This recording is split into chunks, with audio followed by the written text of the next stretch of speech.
নমস্কার বন্ধুরা, রকি কিচেনের তরফ থেকে সকলকে স্বাগত জানাচ্ছি। আবার একটা রেসিপি আপনাদের মাঝখানে শেয়ার করতে চলেছি, সেটা হলো ধনে পাতার টক।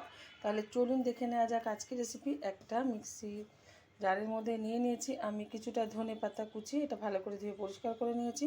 সাথে দিয়ে দিলাম দুটো কাঁচা লঙ্কা, ঝাল যার যা পছন্দ অনুযায়ী ব্যবহার করবেন।